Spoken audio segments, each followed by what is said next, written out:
Every year, the dictionary companies, they publish a word of the year of sorts, and there's a lot of good candidates out there for 2025.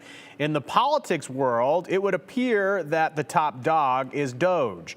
Maybe at this point, a little less play than earlier this year, but for a time, it was DOGE, DOGE, DOGE for months.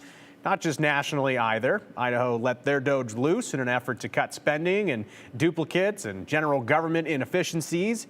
A final list of 10 ideas for the Idaho DOGE task force was brought up for the full legislature, and they boiled it down to 6 actual action items just last month. Not on that list, but certainly in focus, has been Medicaid costs to the state of Idaho. For years, the Republican-dominated legislature has looked at growing costs that are a part of the program, specifically with the expansion population. Maybe a case today of save the best for last. During the final DOGE session before the 2026 legislative session, a major move was made.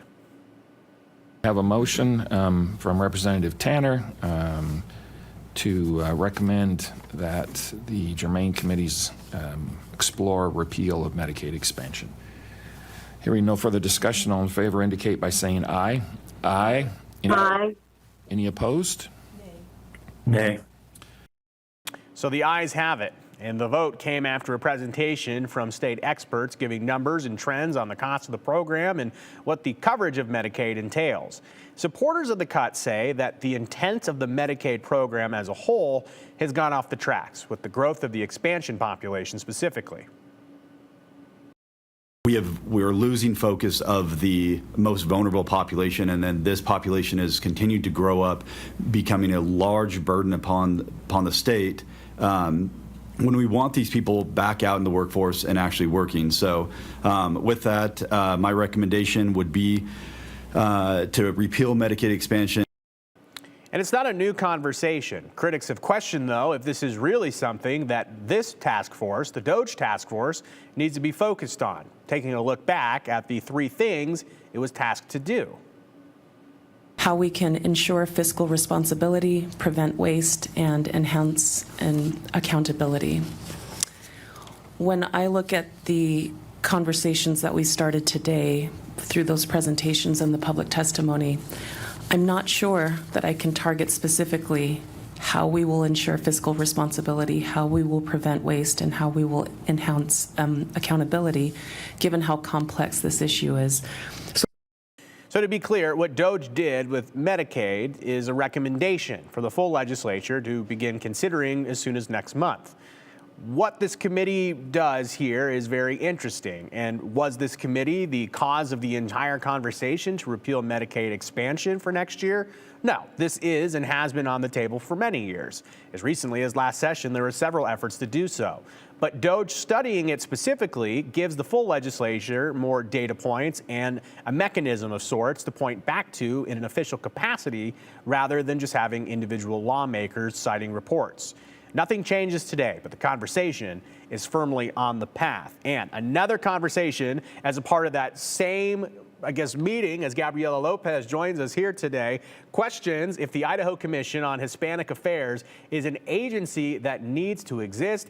Gabriela, what can you tell us about that part of the conversation in the DOGE task force? Yeah, Joe. So today the debate over the Idaho Commission on Hispanic Affairs centers on whether state funding should continue for an agency some lawmakers say prioritizes DEI initiatives over broader service to all Idahoans. The Idaho Commission on Hispanic Affairs gets an annual budget of $85,000 from the general fund, but lawmakers now question spending public funds on an agency they say prioritizes DEI initiatives. Now, some members of the task force also argue there are other local nonprofits serving the same community.